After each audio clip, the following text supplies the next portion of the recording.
दोस्तों, आज की स्टोरी में आगे जाकर कुछ बहुत ही ग्राफिक और डिस्टर्बिंग डिटेल्स आने वाली हैं, तो ऑनेस्टली बता रहा हूं, प्लीज आप इस बात का ध्यान रखना। बट उससे पहले अगर आपको डार्क, मिस्टीरियस और क्रीपी स्टोरीज पसंद है, वो भी प्रॉपर स्टोरी फॉर्मेट में, तो तुम बिल्कुल सही जगह पर आए हो। यहाँ हम ऐसी ही रियल और अनसेटलिंग स्टोरीज लाते हैं हफ्ते में एक बार, तो प्लीज जल्दी से लाइक करो, सब्सक्राइब करो और बेल आइकन ऑन कर लो, क्योंकि अगली स्टोरी शायद इससे भी ज्यादा डिस्टर्बिंग हो।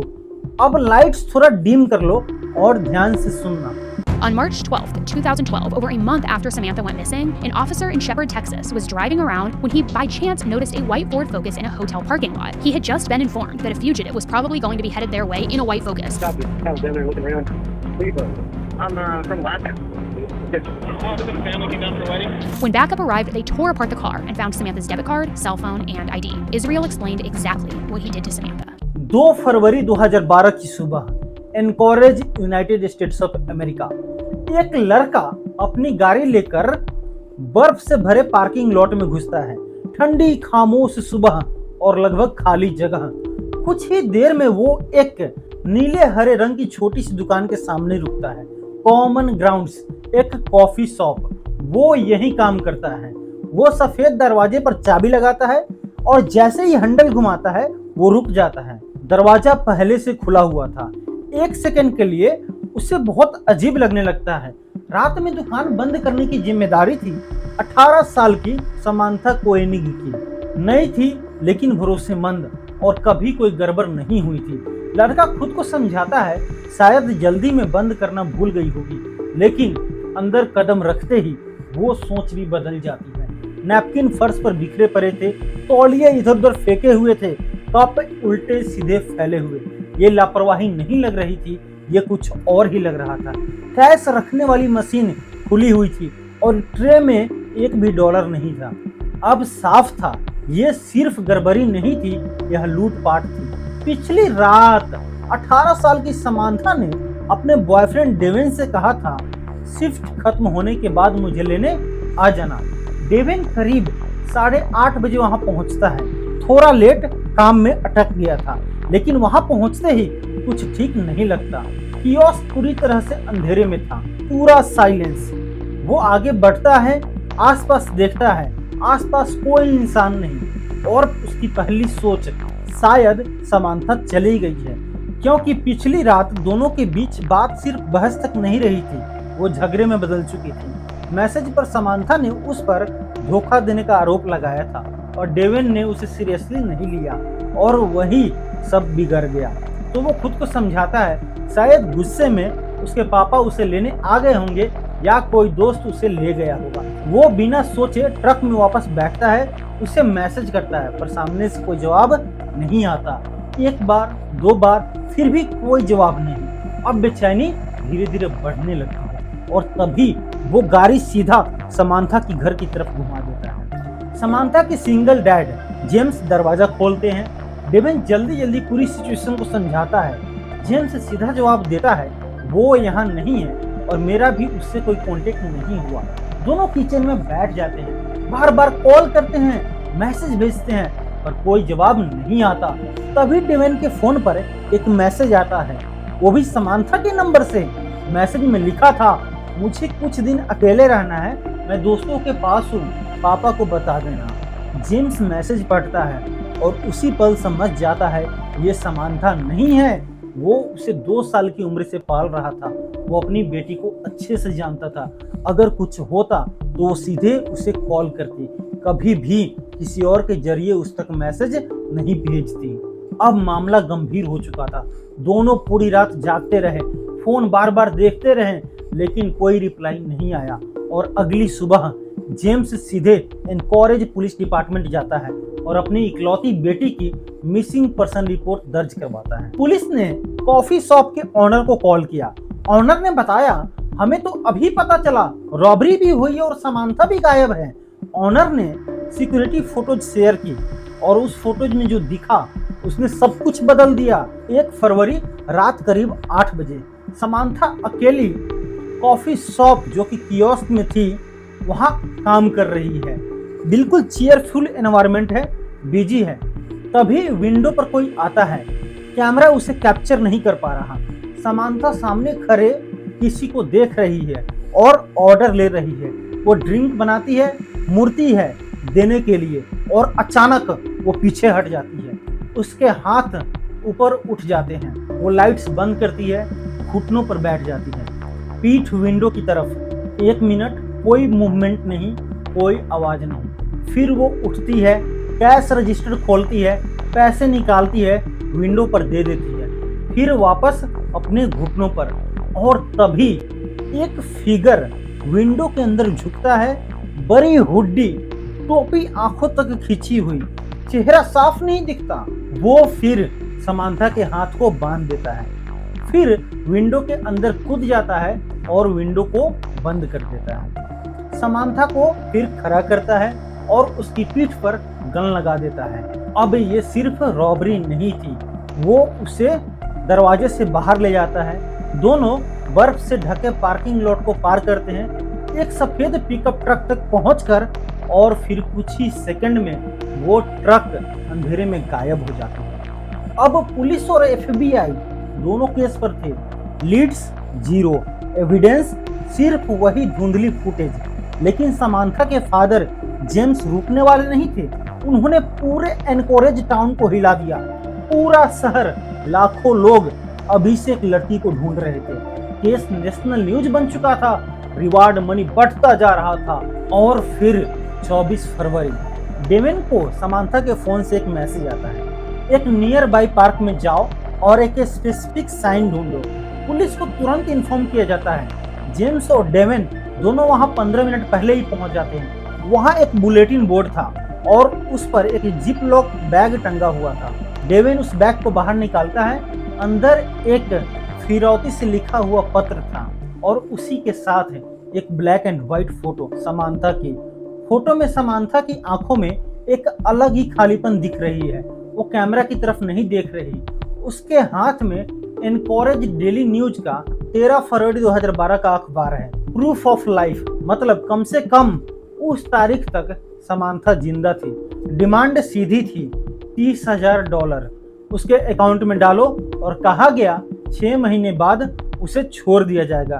FBI की सलाह पर जेम्स ने पूरी रकम नहीं बल्कि पार्शियल अमाउंट को ट्रांसफर किया और फिर बस सब इंतजार करने लगे।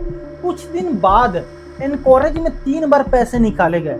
FBI हर बार पहुंचती, लेकिन वो आदमी हर बार निकल चुका होता। ATM फुटेज में क्या दिखता था? एक मास्क, काले चश्मे, चेहरा कहीं नहीं दिख पाता था। फिर पैटर्न बदलता है।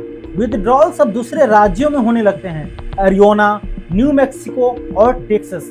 और फिर टेक्सास के एक ATM फुटेज में एक नई चीज दिखती है, एक व्हाइट फोर्ड फोकस कार। अब डायरेक्शन साफ थी, वो आदमी ईस्ट की तरफ बढ़ रहा था। टेक्सास अथॉरिटीज को अलर्ट किया गया।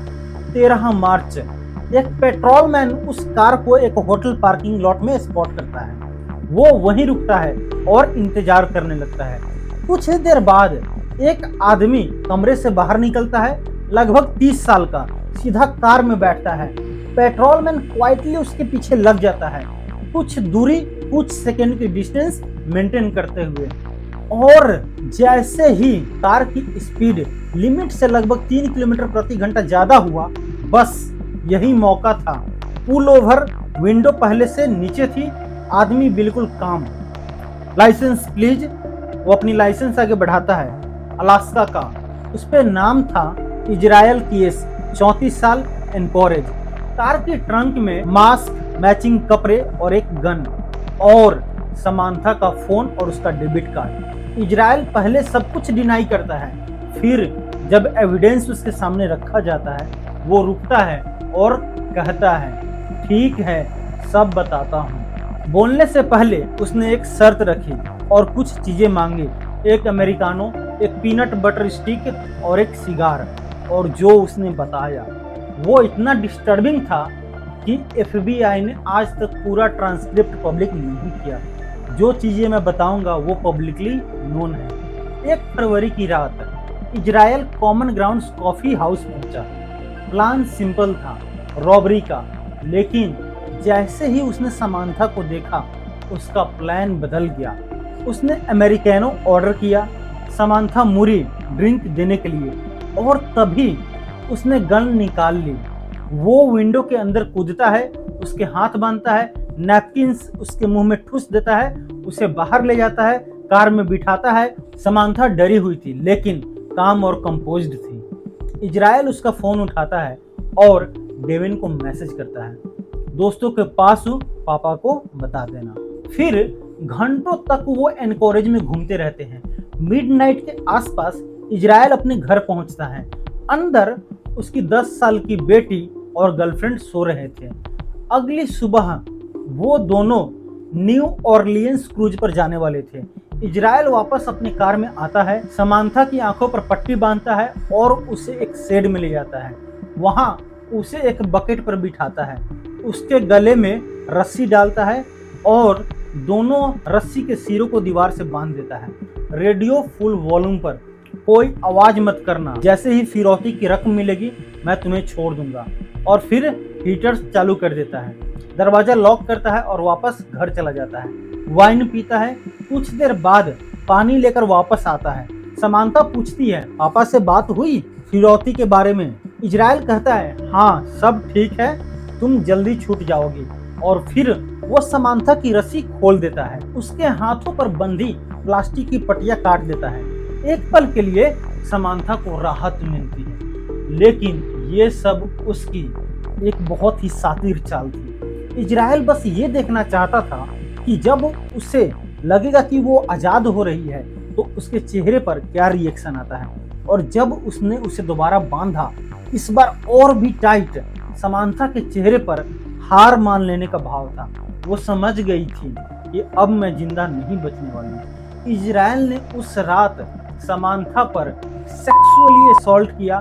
बाद में वो उसके ऊपर खड़ा था और समांथा ने उसकी आंखों में देखकर पूछा, क्या तुम मुझे मार दोगे? इजराइल ने जवाब दिया, हाँ मैं तुम्हें मार दूंगा। उसने लेदर ग्लव्स पहने। समांथा ने उसे रोकने की कोशिश की। इजराइल ने बाद में इन्वेस्टिगेटर्स को बताया कि वो समांथा की ब्रेवरी से बहुत प्रभावित हुआ था। रात के करीब 4 बजे इजराइल ने समांथा की जान ले ली। और सबसे खतरनाक बात, समांथा ने कोई आवाज नहीं की और उसके बाद एयरपोर्ट जाने की तैयारी करने लगा। जब उसकी बेटी तैयार हो रही थी, इजराइल वापस शेड की तरफ गया। वो अंदर गया, समांथा के शरीर को एक टार्प में लपेटा और उसे पीछे की तरफ खिसका दिया। फिर उसने हीटर बंद किए, लाइट्स बंद की, म्यूजिक बंद किया और शेड को 2 बार लॉक करके वापस घर के अंदर चला गया। घर आकर वो अपनी बेटी के लिए ब्रेकफास्ट बनाने लगा। सुबह 5 बजे एक कैब घर के बाहर आकर रुकी। इजराइल और उसकी बेटी उसमें बैठे और एयरपोर्ट की तरफ निकल गए। फिर वहां से न्यू ऑरलियंस पहुंचे, जहां उन्होंने पूरे 2 हफ्तों की लग्जरी वैकेशन बिताई, जैसे कुछ हुआ ही न हो। वापस आने के बाद इजराइल फिर उसी शेड में गया। उसने समांथा को उस टार्प से बाहर निकाला और उसके हिसाब से वो अब भी ठीक लग रही थी, तो उसने उसे नए कपड़े पहनाए, चेहरे पर काफी मेकअप लगाया, बालों की चोटी बनाई और फिर उसने उसकी पलकें सील दी ताकि ऐसा लगे कि वो जिंदा है और जाग रही है। फिर उसने एनकोरेज डेली न्यूज की एक कॉपी उसके पास रखी थी और उसके साथ समांथा की कई फोटोज ली। ये वही फोटोज थी जो बाद में रैंसम के लिए प्रूफ ऑफ लाइफ के तौर पर भेजी गई थी। उसके बाद उसने समांथा के शरीर को कई टुकड़ों में काटा और एक फ्रोजन लेक में उसने फेंक दिया। यह उसकी पहली विक्टिम नहीं थी। इजराइल एक सीरियल किलर था। असल में इजराइल जिसको भी देखता था पहले तय करता था टारगेट कौन है, और जिस पल कोई उसका टारगेट बन जाता उसका अंत वही उसी समय तय हो जाता था। वो तरीके बदलता था, जगह बदलता था, प्लान बदलता था, लेकिन उसका आखिरी मकसद हमेशा एक ही रहता था। और उस रात जैसे ही उसने समांथा को देखा, उसी पल वो उसको टारगेट बना चुका था। सच कहे तो उसी मोमेंट उसकी किस्मत तय हो चुकी थी, क्योंकि इजराइल कभी अपने टारगेट को नहीं छोड़ता था। उसने पूरे यूनाइटेड स्टेट्स में अपने कई सारे हथियार अलग अलग जगह पर छुपा रखे थे, वेपन्स और टूल्स से भरे हुए, ताकि जब भी जरूरत पड़े वो जहां भी हो वो किसी भी रैंडम इंसान को टारगेट बना सके। उससे फर्क नहीं पड़ता था छोटा या बड़ा, आदमी या औरत, अकेला या ग्रुप, हर कोई उसका टारगेट था। इजराइल ने इन्वेस्टिगेटर्स को बताया, जैसे ही उसने समांथा को उस कॉफी हाउस में देखा उसी पल उसने तय कर लिया कि वो उसे मार देगा। रॉबरी, फिरौती, ये सब तो बस एक झूठ था, उसे कंट्रोल में रखने के लिए, उसे उम्मीद देने के लिए कि शायद वो बच जाएगी। लेकिन सच, जिस पल वो कियोस्क से बाहर निकली उसी पल उसकी मौत तय हो चुकी थी। इजराइल ने समांथा के अलावा वॉरमेंट में एक बुजुर्ग कपल को मारने की बात भी कबूल की थी, लेकिन 2012 में जेल की कोठरी में उसने खुद अपनी जान ले ली, बिना किसी और विक्टिम का नाम बताए। आज तक किसी को नहीं पता उसने कितने लोगों को मारा। बेस्ट एस्टिमेट 11 लोगों का है, एक ड्राइंग के आधार पर जो उसने अपनी जेल के सेल में बनाई थी। लेकिन असली सच आज तक कोई भी नहीं जानता और शायद कभी पता भी नहीं चलेगा। अगर तुम यहाँ तक पहुँचे हो तो एक सवाल है तुमसे, क्या तुम्हें लगता है कि इजराइल सच में सिर्फ 11 लोगों को ही मार पाया होगा या फिर सच्चाई उससे ज़्यादा डरावनी है? अपना जवाब नीचे कमेंट में जरूर लिखना। अगर तुम्हें ऐसे ही रियल और डिस्टर्बिंग स्टोरीज पसंद है तो वीडियो को लाइक करो, चैनल को सब्सक्राइब करो, बेल आइकन को जरूर दबाना, क्योंकि अगली कहानी शायद इससे भी ज़्यादा खतरनाक हो सकती है। और हमेशा याद रखना, हर डरावनी कहानी में सबसे खतरनाक चीज भूत नहीं होती, कभी कभी वो इंसान होता है। Till then please keep a healthy and happy smile on your face. जय हिंद, जय भारत।